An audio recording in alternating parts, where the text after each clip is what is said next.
السؤال الخامس عشر، کہا جی 15 سوال یہ ہے، کیا تم رسول اکرم صلی اللہ علیہ وسلم سے افضل کسی کو سمجھتے ہو؟ جواب، کہا جی افضل کیا سمجھنا ہے، ہم تو حضور کے برابر سمجھنا بھی کفر سمجھتے، ہم تو حضور کے درجات کے قریب بھی کسی کو بھی نہیں سمجھتے، یہ کسی نے آپ کو جھوٹ بولا ہے ہم افضل نہیں سمجھتے۔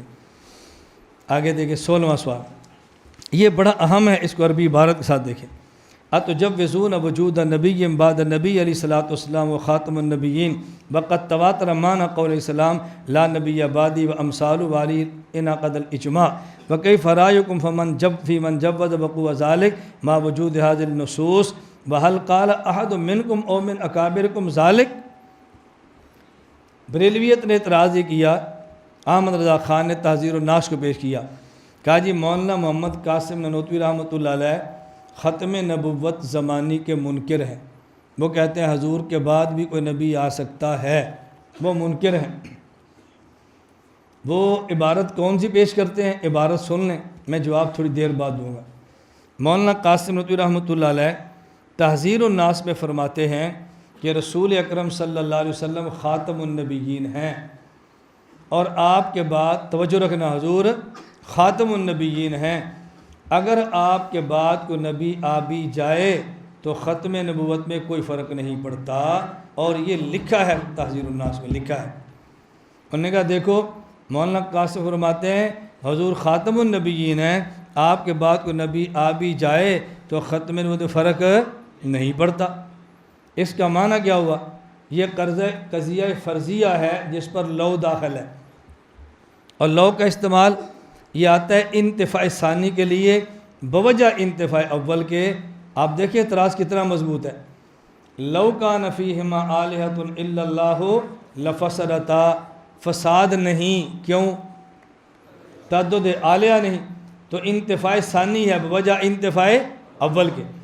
حضور خاتم النبیین ہیں، اگر آپ کے بعد کوئی نبی آ جائے یہ اول ہے، ختم نبوت فرق نہیں پڑتا یہ ثانی ہے، لیکن آپ کے بعد کوئی نبی نہیں آئے گا تو ثانی کی نفی کیا ہوگی،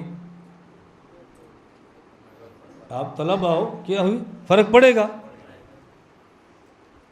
آپ کے بعد کوئی نبی آ بھی جائے تو ختم نبوت میں فرق نہیں پڑے گا، لیکن نبی نہیں آئے گا تو پھر فرق پڑے گا۔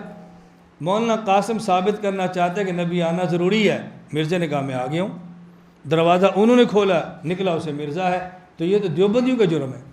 اب دیکھو سوال بظاہر کتنا مضبوط ہے، میں آگے اس کو چلا لوں، یہ جواب اسی کے ساتھ میں ملا دیتا ہوں، بات ذرا آگے پھر چلاتے ہیں، اس جملے کا مطلب کیا ہے میں بعد میں سمجھاتا ہوں۔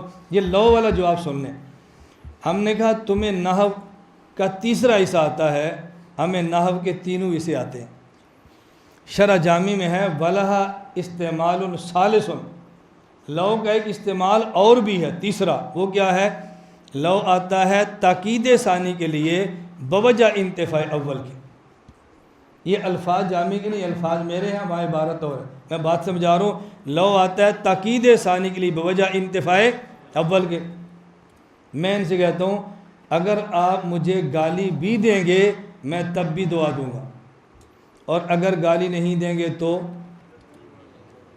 پھر ضرور دعا دوں گا، یہ لو ہے۔ لو اہنتنی اکرمتک، اگر تو میری تذلیل کرے گا میں تب بھی تیری عزت کروں گا، اور اگر میری تذلیل نہیں کرے گا تو بڑھ کے، یہ ہے لو کا استعمال۔ مولانا فرماتے ہیں حضور خاتم النبیین ہیں، اگر آپ کے بعد کوئی نبی آ بھی جائے ختم نبوت میں تب بھی فرق نہیں پڑے گا، اور اگر نہ آئے تو پھر یقیناً نہیں پڑے گا، تو یہاں نفی ہو رہی ہے، اس بات نہیں ہو رہا۔ یہ لو کا تمہیں ایک استعمال آتا ہے، مولانا نوتوی کو 3 استعمال آتے ہیں۔ گزارش سمجھ آ گئی، سوال کا جواب تو حل ہو گیا نا۔ اب میں جو ان نے بات کی اس پہ چلتا ہوں، ان نے لکھا، حضرت فرماتے ہیں کہ مولانا قاسم نانوتوی رحمۃ جو بات لکھی ہے وہ سمجھیں، ہم حضور پاک کو خاتم النبیین مانتے ہیں، اور آپ کے بعد کسی زمانے کسی مکان میں نئے نبی آنے کے قائل، اگر کوئی نیا نبی آنے کا قائل ہو ہم اس کو کافر سمجھتے ہیں۔ عیسیٰ علیہ السلام آئیں گے وہ نئے نبی ہوں گے یا پرانے، اس لیے میں نیا نبی کہہ رہا ہوں۔ کبھی میں کہتا ہوں نبی پیدا نہیں ہوگا، کبھی میں کہتا ہوں نیا نبی نہیں آئے گا، یہ نیا اور پیدائش کا مقصد ان سوالوں کے جوابات کو ختم کرنا ہے۔ مولانا قاسم نانوتوی فرماتے ہیں یہ بات بڑی اہم ہے، ما کان محمد ابا احد من رجالکم ولکن رسول اللہ و خاتم النبیین۔ اس آیت میں اللہ نے اپنے پیغمبر کی مدح فرمائی ہے اور مقام مدح پہ فرمایا خاتم النبیین۔ اب اگر آپ خاتم النبیین کا معنی کرتے ہو کہ آپ آخری نبی ہیں تو یہ آپ کی مدح نہیں ہے۔ کیوں؟ تقدم اور تأخر میں بالذات کوئی وجہ فضیلت نہیں ہوتی کہ بعد والا افضل ہے یا پہلے والا افضل ہے، پہلے یا بعد میں آنا اس میں کوئی وجہ فضیلت نہیں، کوئی اور وجہ ہو تو پھر افضل بنے۔ حضرت صدیق اکبر پہلے خلیفہ ہیں، علی المرتضیٰ آخری خلیفہ ہیں، تو خاتم الخلفاء افضل ہیں یا اول خلفاء افضل ہیں؟ اول۔ نماز پڑھیں تو ایک صف اول ہے ایک صف آخر ہے، صف اول افضل ہے صف آخر افضل ہے، تو خاتم النبیین حضور کی فضیلت کیسے بن گئی؟ اب مولانا قاسم نانوتوی فرماتے ہیں کہ خاتمیت ایک جنس ہے، اس کی ایک نوع خاتمیت زمانیہ ہے اور ایک اس کی نوع خاتمیت ذاتیہ ہے۔ خاتمیت زمانیہ کا معنی یہ ہے آپ کا آخری زمانہ ہے، آپ کے بعد کسی زمانے میں کوئی نیا نبی نہیں آئے گا۔ اب بتاؤ ختم نبوت زمانی کا انکار کیا یا نہیں؟ بولو کیا ہے نا۔ خاتمیت کون سی ہے؟ زمانیہ، آپ آخری نبی ہیں، آپ کے بعد کوئی نبی نہیں آئے گا۔ اور خاتمیت کی ایک نوع ہے خاتمیت ذاتیہ۔ دنیا میں یہ چیزیں ہوتی ہیں، ایک ذاتی ہوتی ہے ایک عرضی ہوتی ہے۔ کسی کی ذاتی چیز وہ ہوتی ہے جو اس کو بلا واسطہ ملے، اور کسی کی عرضی وہ ہوتی ہے کہ جو بال واسطہ ملے۔ سورج روشن ہوتا ہے تو زمین روشن ہوتی ہے، تو سورج کی روشنی بلا واسطہ ہے اور زمین کی روشنی بواسطہ سورج ہے۔ ہم کہیں گے سورج کی روشنی ذاتی ہے اور زمین کی روشنی عرضی ہے۔ اور ذاتی اور عرضی، ما بالذات اور ما بالعرض، اس کا ضابطہ یہ ہے کہ جو چیز ذاتی ہو یا ما بالذات ہو، وہ چیز جہاں سے شروع ہوتی ہے وہیں جا کے ختم ہوتی ہے۔ میں یہاں ٹارچ جلاؤں اور اس سے روشنی نکلے اور دیوار پہ گرے، اب جب میں ٹارچ بند کروں گا تو روشنی واپس ٹارچ کے اندر بند ہو جائے گی۔ یہ ٹارچ سے نکلی ہے اور ٹارچ کے اندر آ کر ختم ہو گئی ہے۔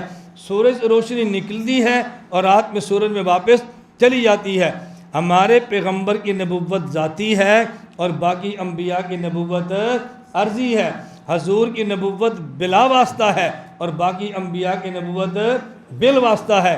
میں اب اس پہ دلائل نہیں دے رہا، مولانا نانوتوی نے تحذیر الناس میں اس پر 5 دلائل پیش فرمائے ہیں۔ ہمارے نبی کی نبوت ذاتی ہے اور باقی انبیاء کی نبوت عرضی ہے۔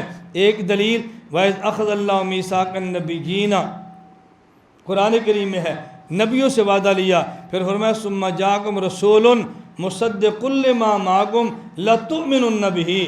تم نے اس کا کلمہ پڑھا ہے، تم نے کلمہ پڑھنا ہے، تو جو کلمہ پڑھے اس کا کلمہ بالعرض ہوتا ہے، اور جس کا پڑھے اس کا کلمہ بالذات ہوتا ہے۔ جس پر ایمان لائیں اس کا ایمان اصل ہوتا ہے، اور جو ایمان لے اس کا ایمان نسل ہوتا ہے۔ یہ مولانا نے ایک دلیل، میں اس کو نہیں چھیڑ رہا، پھر دلیل پھیل جاتی ہے، میں عرض کر رہا ہوں۔ وہ فرماتے ہیں حضور کی نبوت ذاتی ہے، باقی انبیاء کی نبوت عرضی ہے، اور ما بالذات ذات سے شروع ہوتی ہے ذات پہ ختم ہوتی ہے۔ حضور کی نبوت حضور سے شروع ہے حضور پہ ختم ہے۔ خاتمیت ذاتیہ کا معنی یہ ہے ہمارے ہاں نبوت چلی بھی حضور سے ہے، ختم بھی حضور پر ہے، چلی بھی حضور پر ہے، ختم بھی۔ تو خاتمیت جنس ہے، اس کی ایک نوع خاتمیت زمانیہ اور ایک نوع خاتمیت ذاتیہ۔ حضور کی نبوت خاتمیت ذاتیہ بھی ہے، ان کے بعد کسی زمانے میں کوئی نیا نبی نہیں آئے گا۔ لیکن اگر کوئی نبی آ بھی جائے وہ خاتمیت زمانیہ کے خلاف ہوگا، یہ بھی کفر ہے، لیکن خاتمیت ذاتی کے خلاف وہ پھر بھی نہیں ہوگا۔ اب سمجھ آئی؟ حضور خاتم النبیین ہیں، اگر آپ کے بعد کسی زمانے میں کوئی نبی آ بھی جائے تو ختم نبوت فرق نہیں پڑتا۔ ختم نبوت سے مراد کیا ہے؟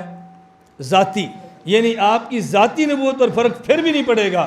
آپ کا مقام اتنا ہے، لیکن ختم نبوت کا عقیدہ آپ کے بعد کوئی نبی آئے گا نہیں، کیونکہ آپ کی جس طرح ختم نبوت ذاتی ہے اسی طرح آپ کی نبوت ختم زمانی بھی ہے، آئے گا کوئی نہیں، یہ کفر ہے، لیکن آ بھی جائے ختم نبوت خاتمیت زمانیہ کے خلاف ہوگا لیکن خاتمیت ذاتیہ کے خلاف نہیں ہوگا۔ تو حضرت اس بات فرما رہے ہیں، انکار فرما رہے ہیں؟ اس بات فرما رہے ہیں۔ دیکھو یہی پوری عبارت ہے، میں پڑھتا جاؤں گا، آپ کو ترجمہ خود اندازہ ہو جائے گا۔ ان الخاتمیت جنس تحت نوعان احدهما خاتمیت زمانیہ وان یکون زمان نبوتی صلی اللہ علیہ وسلم متأخرا من زمان نبوت جمیع الانبیاء ویکون خاتما لنبوت بالزمان والثانی خاتمیت ذاتیہ وان یکون نفس نبوتی صلی اللہ علیہ وسلم ختمت بها وانتت علیہا نبوت جمیع الانبیاء فکما انہ صلی اللہ علیہ وسلم خاتم النبیین بالزمان کذالک صلی اللہ علیہ وسلم خاتم النبیین بالذات فإن كل ما بالأرض يختم على ما بالذات وينتهي إليه ولا تتعداه ولما كان نبوته صلى الله عليه وسلم بالذات ونبوة سائر الأنبياء بالأرض لأن نبوتهم عليهم السلام بواسطة النبوة صلى الله عليه وسلم وهو الفرد الأكمل الأوحد الأبجد قطب دائرة النبوة والرسالة وواسطة عقدها وخاتم النبيين ذاتا وزمانا۔ کہتے ہیں آدم سے لے کر عیسیٰ یہ دائرہ نبوت ہے، اور ہمارے حضور کتب دائرہ نبوت، یہ مرکز دائرہ نبوت ہے۔ اس کہتے ہیں نا حضور نبی اول بھی ہیں، نبی کیا مطلب؟ آپ اول ہیں وجود میں اور آخر ہیں ظہور میں۔ یہ دیکھو یہ گول خط کا نام دائرہ ہوتا ہے، جہاں پرکار رکھتے ہیں وہ مرکز ہوتا ہے، ایک مرکز ایک گول خط جو دائرہ ہے، یہ مرکز نقطہ بن جاتا ہے، نظر نہیں آتا، یہ دائرہ بنتا بعد میں ہے، نظر پہلے آتا ہے۔ دائرہ بن گیا، پرکار اٹھاؤ، مرکز نظر آئے گا۔ فرمایا ہمارے حضور مرکز دائرہ نبوت ہے، آدم سے لے کر عیسیٰ یہ دائرہ نبوت ہے۔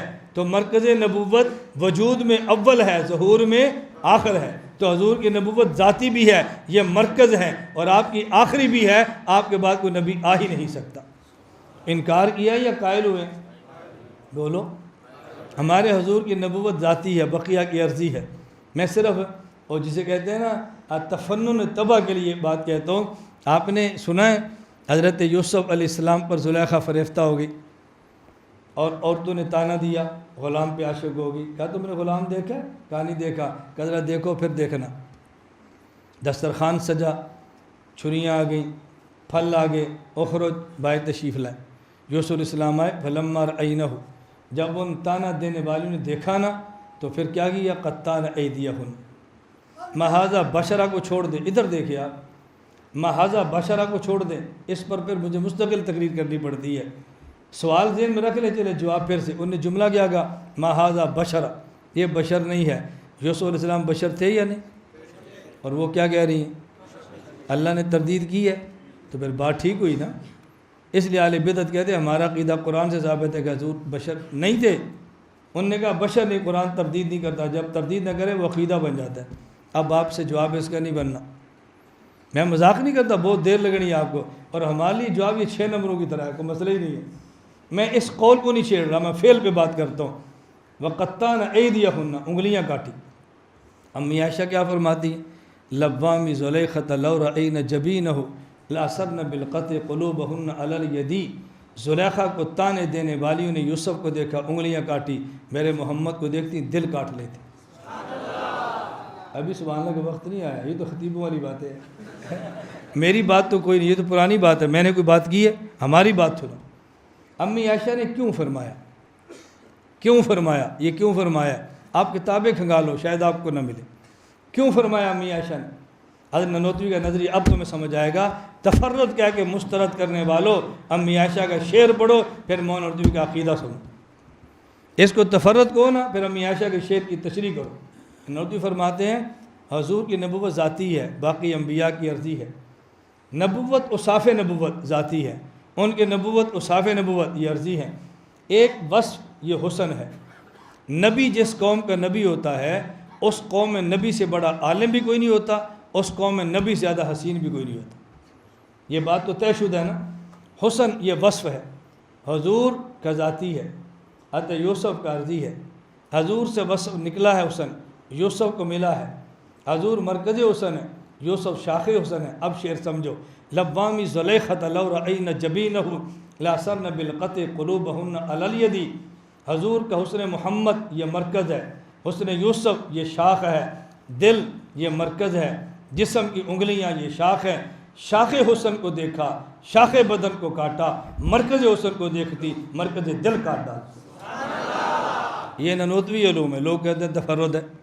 اب دیکھو ہمیں الجھن ہوتی ہے بیان کرنے میں یہ بات اس لیے کہتا ہوں جب اللہ کا کرم ہو، اما بنعمت ربک فحدث، اس کو ریا اور شہرت کبر کہہ کے مسترد نہ کیا کرو۔ جمعیت علماء اسلام اپنی کارگزاری بیان کرتی ہے، کوئی بھی نہیں کرتا متکبر ہے۔ تبلیغی جماعت کرتی ہے، کوئی بھی نہیں کہتا متکبر ہے۔ میں کہتا ہوں بھی عقائد خدا نے مجھ پر کھولے ہیں، اپنی بڑائی بیان کرتا ہے۔ اب یہ بڑائی کون سی ہے؟ میں تو اس لیے بیان کرتا ہوں کہ آپ اس کو سمجھو، آپ اس کو سیکھو۔ بندہ مر جاتا ہے، لوگ بعد میں کہتے ہیں یار ہم پڑھ لیتے تو بڑا اچھا تھا۔ اب اس کو کبر کہہ کے مسترد نہ کیا کرو۔ آپ کہہ بھی دیں میں نے پھر بھی بیان کرتے رہنا ہے، کل قیامت کو میں حجت کروں گا، اللہ میں کہتا تھا مجھے عقیدہ آتا ہے، یہ نہیں سیکھتے تھے، انہیں متکبر کہہ کے مسترد کر دیا، ان سے پوچھ کیوں نہیں پڑھتے تھے؟ آپ نے جواب دینا ہے، ہم نے جواب نہیں دینا۔ اور الزامات کے میں جواب کبھی نہیں دیتا، کیوں؟ جو الزام لگاتا ہے ہمارا ہاتھ ہوگا، اس کا گریبان ہوگا، ہم کہیں گے یا اللہ ان سے پوچھ الزام کیوں لگایا، صفائی یہ دیں گے، ہم نے تھوڑی دینی ہے۔ ایسا کام کبھی نہ کرو، کل قیامت کو الجھن کے شکار ہو۔